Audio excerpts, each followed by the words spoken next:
The dry autumn leaves of Columbus, Ohio, swirled across the driveway as a sleek, midnight black Tesla silent glided to a halt in front of the modest, white picket fence home. Inside, 68-year-old Gary Miller was in his garage, his hands stained with grease as he carefully polished the carburetor of a 1974 lawnmower. Gary was a retired mechanic, a man of few words, thick calluses, and an absolute respect for hard work. He had spent 40 years under the hoods of roaring engines to pay off this house and build a modest $450,000 retirement fund. He lived a quiet, simple life, content with his garden and his small weekly trips to the local diner. The sharp knock on the front door was entirely unexpected. Gary wiped his hands on a rag, stepped out of the garage, and opened the door. His breath caught. Standing on the porch, shivering in the brisk November wind, was his eldest son, Tyler, and his daughter-in-law, Ashley. "Dad," Tyler gasped, his voice cracking as he immediately threw his arms around Gary's neck. "Thank God you're home."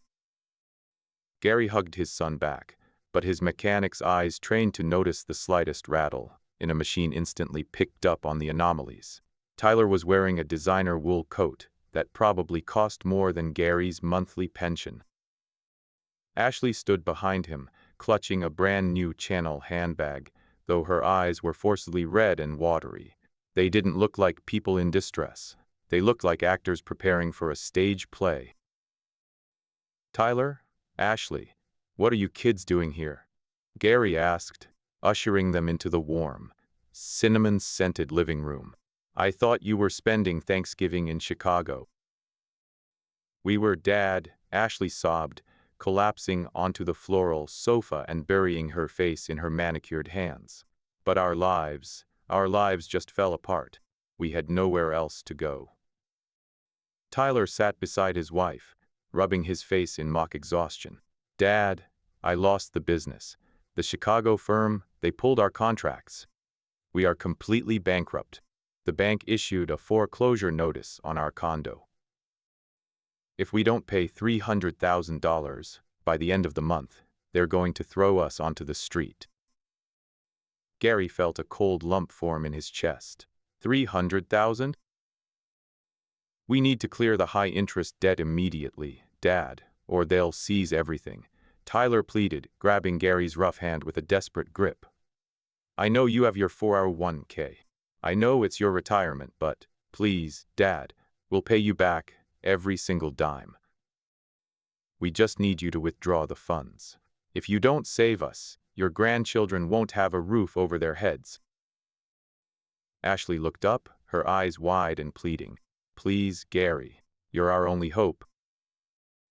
Gary looked at his son's desperate face, then at Ashley's trembling shoulders. Every fatherly instinct in his body screamed at him to help his child. But as a man who had spent his life diagnosing broken engines, Gary also knew that you never start replacing parts until you find the actual leak. And something about the way Tyler couldn't look him straight in the eye felt incredibly broken. "It's a lot of money, son," Gary said softly, his voice calm and level. "Let me sleep on it. I need to figure out how to talk to the financial planner tomorrow." "Thank you, Dad," Tyler breathed, a split-second flash of relief and something else, something greedy crossing his face, before he quickly masked it with a sigh of exhaustion. "You're saving our lives." But as Gary walked down the hallway to prepare the guest room, he made a silent decision. He wasn't going to call his financial planner tomorrow. He was going to buy a train ticket to Chicago. The next morning, before the autumn sun could even burn the frost off the Ohio grass, Gary was already gone. He left a short, handwritten note on the kitchen counter. "Gone to the hardware store in town. Back late." Instead of the local Ace Hardware, Gary drove his old pickup truck to the station and boarded the early train to Chicago. The 4-hour ride was quiet, the steady clatter of the tracks matching the uneasy rhythm of his thoughts. Gary didn't want to believe his own son would lie to him, especially about something as sacred as a family crisis. But a good mechanic never guesses. He tests. By noon, Gary stepped off the train at Union Station and caught a cab to Lincoln Park, the wealthy Chicago neighborhood where Tyler and Ashley lived. He didn't go straight to their building. Instead, he stopped at a small coffee shop across the street, sitting by the window with a cup of black coffee, his eyes fixed on the entrance of their luxury high-rise. According to Tyler, the bank was supposed to be foreclosing on the property. There should have been notices, perhaps a tense air about the place, or moving boxes. But the building looked as pristine and exclusive as ever. An hour passed. Then the glass doors of the lobby slid open. Gary adjusted his cap, leaning slightly closer to the glass. It was Ashley. She wasn't wearing the tear-stained face from last night. She was wearing a stunning designer trench coat, laughing brightly as she walked alongside a woman holding a clipboard. They walked right over to the curb where a flatbed truck was parking. On the back of the truck was a brand-new, matte black Tesla Model S Plaid. Gary watched in absolute silence as Ashley signed the paperwork on the clipboard, giggling as the delivery driver handed her the key fob. She hopped into the driver's seat, revved the silent engine, and smoothly backed the luxury car worth easily over $100,000 into the building's private underground parking garage. Gary's heart felt like it had been compressed in a vise. There was no bankruptcy. There was no foreclosure. There was only a brand new toy, a mountain of credit card bills from a lifestyle they couldn't afford, and a cold, calculated plan to make an old man pay for it. Determined to get the full picture, Gary finished his coffee, crossed the street, and walked into the lobby. The doorman, a polite young man in a uniform, stepped forward. "Can I help you, sir?" "Hi there," Gary said, offering a warm, folksy smile that made him look like a lost tourist. "I'm Gary. I'm Tyler Miller's father. I was hoping to surprise him, but I think I might have missed him. Is he still upstairs?" The doorman smiled warmly. "Oh, Mr. Miller.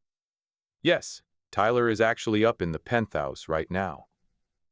I believe he's taking some calls. He mentioned you might be stopping by soon, though we didn't expect you today." "Penthouse?" Gary murmured, keeping his voice perfectly casual. "Ah, yes, the penthouse. He mentioned something about some bank issues. Foreclosure papers?"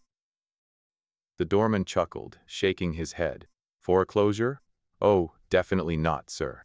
In fact, Tyler just renewed the lease on the penthouse last week. He actually boasted to the building manager that he was coming into a huge cash windfall from a family estate very soon, so he prepaid the rent for the next 6 months." Every word felt like a physical blow to Gary's chest. A family estate. They weren't just asking for help. They were actively dividing up his carcass while he was still breathing. "I see," Gary said, his voice dropping to a low, quiet rasp. He patted the doorman on the shoulder. "Do me a favor, son. Don't tell Tyler I stopped by. I want the surprise to be perfect." "You got it, Mr. Miller. Have a safe trip back." Gary walked out of the lobby and back into the chilly Chicago wind. The grief in his chest was quickly being replaced by a cold, hard anger. His son had looked him in the eye, used his grandchildren's safety as a weapon, and tried to strip him of his life savings just to fund a penthouse and a Tesla. Gary boarded the afternoon train back to Columbus. As the Ohio landscape blurred outside his window, he opened his notebook and began to draft a very different kind of financial plan. Tyler wanted a windfall. Gary was about to give him a storm. By the time Gary pulled his old pickup truck back into his driveway, the moon was high over the Ohio fields. He sat in the dark cabin of his truck for a long moment, staring at the warm yellow lights of his home. Inside, his son and daughter-in-law were likely sipping his wine, waiting for him like vultures. Gary took a deep breath, patted the steering wheel, and stepped out. The moment he walked through the front door, Tyler and Ashley sat up straight on the sofa. The television was on, but their attention was entirely on him. Dad, Tyler said, jumping up with an eager, anxious smile. You're back late. Did you get a chance to look at the accounts? Gary hung up his worn canvas jacket with deliberate slowness. He turned to them, forcing his face into a tired, defeated mask. He let his shoulders slump. I did, Gary said, his voice quiet, sounding every bit like a broken father trying to carry the weight of the world. I spent the day going over everything with a financial advisor. It's a hard hit, kids. Taking that much money out of my 401k means massive tax penalties. It'll wipe out nearly everything I have. Ashley rushed over, wrapping her hands around Gary's arm with a sudden burst of affection that made his stomach turn. Oh, Gary, we know how much you're sacrificing. But it's for the kids. It's to keep a roof over our heads. We will pay you back. We promise. I know, sweetheart, Gary said, patting her hand gently. He looked at Tyler. I'm your father, Tyler. I won't let my grandchildren go homeless. I've agreed to release the $300,000. Tyler's eyes practically lit up with greed. He let out a breath he had been holding, a triumphant grin threatening to break across his face. Dad, thank you. You have no idea what this means to us. When can we get the check? The bank needs a few days to process the liquidation, Gary replied, walking over to his armchair and sitting down heavily. They said the certified cashier's check will be ready on Sunday morning. I want you both to stay here until then. We'll have a nice family dinner on Saturday night, and on Sunday, we'll sign the paperwork. Paperwork? Ashley's smile faltered slightly. What kind of paperwork? Just a simple family loan agreement, Gary said smoothly, waving his hand dismissively. My advisor insisted on it for tax purposes, so the IRS doesn't flag the $300,000 as an unregistered gift. It's just a formality. You don't mind signing a standard loan document, do you, Tyler? Of course not, Dad, Tyler said quickly, nudging Ashley with his elbow. Whatever the bank needs, we'll sign it. No problem at all. Good, Gary murmured, closing his eyes as if exhausted.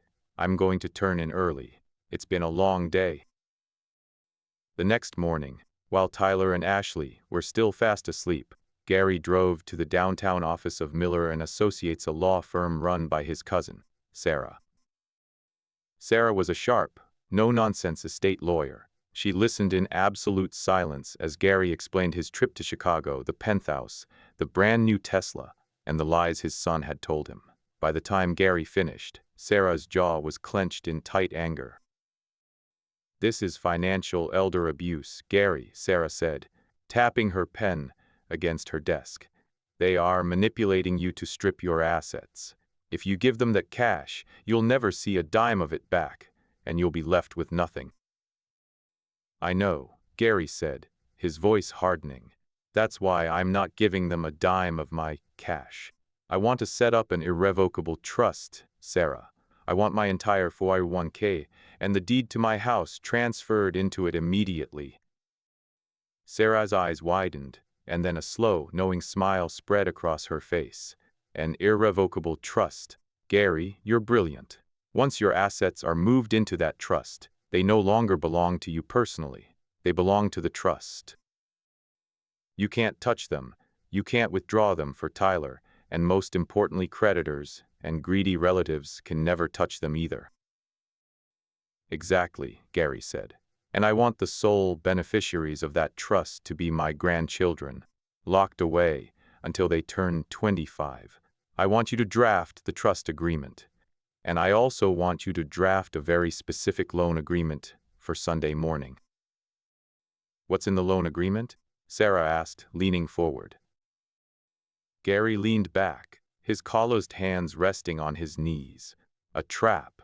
One that will force them to sign their own financial eviction notice. Saturday night passed in a blur of forced warmth. Ashley had insisted on cooking a roast chicken, pouring Gary glasses of his favorite local draft beer, and laughing at his old garage stories with an eagerness that felt entirely synthetic. Tyler sat beside him, talking endlessly about the future and how this loan would help him rebuild his business from the ground up. Gary played his part perfectly. He smiled, nodded, and drank his beer, all while feeling a profound, quiet sorrow for the boy he had raised. Tyler had his mother's eyes, but somewhere along the way, he had lost his father's compass. By Sunday morning, the air in the house was thick with anticipation. At exactly 9 o'clock, Gary walked into the dining room. He wasn't wearing his greasy flannel shirt today.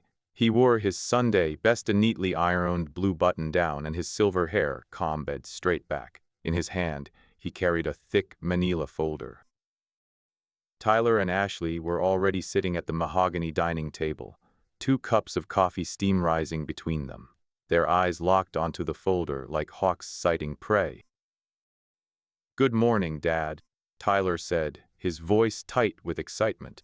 Is that the paperwork?" "It is," Gary said, pulling out the heavy wooden chair at the head of the table.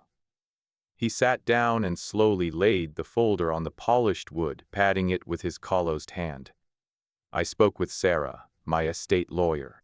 She drafted the loan agreement and finalized the liquidation of my 401k. "Perfect," Tyler said, reaching into his breast pocket and pulling out an expensive gold pen. "Let's get this signed so we can get back to Chicago and handle the bank before they lock us out." "Before we sign, Tyler," Gary said, his voice dropping into a calm, steady register that made the room suddenly feel very quiet. "I want to make sure we are both entirely clear on the terms of this agreement. Once this pen touches the paper, there is no going back." "Of course, Dad. We're family. We trust you," Ashley chimed in, leaning forward with her practiced, sweet smile. "Excellent," Gary murmured. He opened the folder, revealing several crisp, white documents bearing the official seal of Miller and Associates law firm. He slid the top document toward Tyler. "Let's look at Article 1. Tyler quickly scanned the page, his gold pen hovering. Article 1, loan amount, $300,000. Liquidated from Gary Miller's retirement fund. Yeah, that's exactly what we talked about. Now look at Article 2, Gary said, his blue eyes locking onto his son's face. The collateral and repayment terms. Tyler's brow furrowed. He began to read aloud, his voice stuttering slightly as the legal jargon registered in his brain.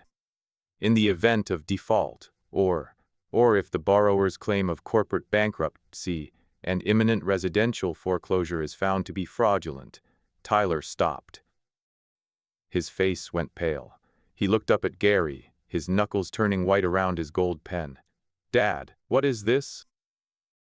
"Keep reading, Tyler," Gary said, his voice as cold and unyielding as a steel wrench. Ashley snatched the paper from Tyler's hand, her eyes darting across the text. "Is found to be fraudulent. The borrower agrees to forfeit all future claims to the Gary Miller estate. Furthermore, the borrower agrees to immediately sign over the title of the 2026 Tesla Model S Plaid, registered under Ashley Miller, as immediate restitution for attempted financial exploitation." Ashley dropped the paper as if it had burned her fingers. She stared at Gary, her mouth open in a horrified gasp. "What is the meaning of this? Gary, this is crazy! Why would you write something like this?" "Because," Gary said, leaning back in his chair and crossing his thick arms, "there is no bankruptcy, Ashley. There is no foreclosure. And there is certainly no cash windfall coming to Chicago." The silence in the dining room was deafening. The only sound was the ticking of the grandfather clock in the hallway, counting down the seconds as the mask of the loving, desperate children began to crack and crumble. Tyler's gold pen clattered onto the polished mahogany table, rolling slowly until it hit Gary's coffee mug. The color had completely drained from his face, leaving him looking sickly and hollow under the dining room lights. "Dad," Tyler stammered, his voice losing its confident, desperate pitch, replaced by a high, panicked rattle. I don't know what you're talking about. Who told you this? Who have you been talking to? I don't need anyone to talk to me, Tyler, Gary said, his voice flat and steady. He reached into the manila folder and pulled out a stack of glossy, high-resolution photographs. He slid them across the table one by one, like a dealer showing a losing hand of cards. The first photo was a crystal-clear shot of their luxury Lincoln Park high-rise, with a bright yellow delivery truck parked out front. The second was a close-up of Ashley, smiling radiantly as she signed the delivery clipboard for a pristine, matte black Tesla Model S Plaid. The third was a copy of the Chicago Property Registry, showing Tyler's lease renewal for the penthouse prepaid for 6 full months. Ashley's eyes went wide as she looked at the photos. Her breathing turned shallow, her chest heaving under a designer sweater. She looked at Tyler, expecting him to spin another lie, but Tyler was frozen, staring at the pictures as if looking at his own ghost. I took a little trip to Chicago on Tuesday, son, Gary said, his blue eyes drilling into Tyler. The doorman in your building is a very polite young man. He was quite happy to tell me about the huge cash windfall you boasted about. The windfall you planned to extract from my carcass while I was still breathing. You spied on us? Ashley suddenly shrieked, her sweet, dutiful daughter-in-law persona vanishing instantly, her face contorted into a mask of pure, ugly venom. She slammed her hand on the table. You old, paranoid freak. We came all the way here, put up with this freezing weather and your dusty, pathetic house, and you secretly followed us like a criminal? Ashley, shut up, Tyler yelled, his voice cracking as he finally broke his silence. He ignored his wife and looked at Gary, his eyes pleading, though the greed was still burning underneath. Dad, please, yes. Okay, we lied about the foreclosure. But we are in trouble. The debt is real, Dad. The lifestyle in Chicago. Everyone there has these things. We had to buy the car. We had to keep the penthouse, or my clients would think I'm a failure. If I don't pay off the credit lines, my credit score will be ruined. My life will be over. Your life is ruined because you bought things you couldn't afford with money you didn't earn, Tyler, Gary said, his voice dropping an octave heavy with father's profound disappointment. And instead of working harder, you decided to steal your father's retirement. You used my grandchildren's safety as a weapon to make me feel guilty enough to empty my accounts. It's your money, Gary, Ashley hissed, leaning over the table, her fingernails digging into the wood. What are you saving it for anyway? You're almost 70. You live in a garage and eat cheap diner food. You don't need $450,000. We are young. We have a life to live in the city. You're just being a selfish, greedy old man. Ashley, Tyler pleaded, trying to pull her back, but she shoved his hand away, her eyes locked on Gary with absolute hatred. Gary didn't flinch. He didn't raise his voice. He simply reached into the folder one last time and pulled out a blue-bound document with Sarah's law firm seal. He slid it directly over the photographs of their lies. You're right, Ashley, Gary said quietly. I don't need the money. And that is why, as of 3 o'clock on Friday afternoon, I no longer own it. Tyler's hand trembled as he pulled the blue-bound document toward him. He stared at the bold, black letters stamped across the cover page. The Miller Family Irrevocable Trust. A trust, Tyler whispered, his voice cracking. He flipped the page, his eyes scanning the dense legal paragraphs, his face growing paler with every line he read. You transferred everything? Every single penny of my 401k, the deed to this house, and the title to my truck, Gary said, his voice calm, echoing in the tense silence of the dining room. I no longer own any personal assets, Tyler. Legally, I am a tenant in this house, and my retirement fund belongs entirely to the trust. I couldn't withdraw $300,000 for you even if I wanted to. Ashley snatched the document from Tyler's hands, flipping to the final pages. Who is the trustee? Who controls the money? My cousin Sarah is the trustee, Gary replied, leaning forward and placing his calloused hands on the table. And the sole, locked beneficiaries of that trust are my grandchildren, your kids, Tyler. The money is locked away securely until they turn 25. It will pay for their college tuition, their first homes, and their futures. None of it can ever be used to pay off credit cards, lease penthouses, or buy luxury electric cars. You bypassed us? Ashley gasped, her voice shaking with a mixture of disbelief and fury. You bypassed your own son to give it to toddlers? Because the toddlers have a chance at growing up with some integrity, Gary said, his gaze shifting to Tyler. You had your chance, Tyler. I paid for your college. I helped you with your first apartment. I taught you how to work with your hands and live within your means. But you chose to throw all of that away for a life built on a foundation of lies. Tyler dropped his head into his hands, let out a ragged, broken sob, and finally fell silent. The weight of his own foolishness, the realization that his elaborate scheme had resulted in him being completely written out of his father's life and estate, finally crushed him. Ashley stood up, violently shoving her chair backward. It screeched against the hardwood floor.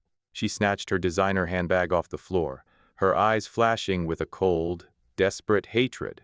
Come on, Tyler! Let's go. We're wasting our time with this stubborn old fool. Let him rot in his dusty little house.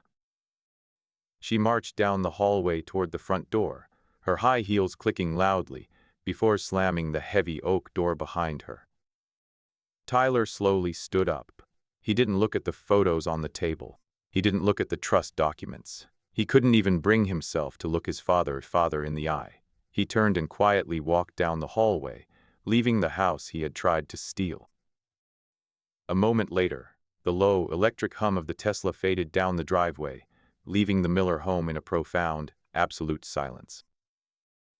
Gary sat at the head of the table for a long, quiet moment.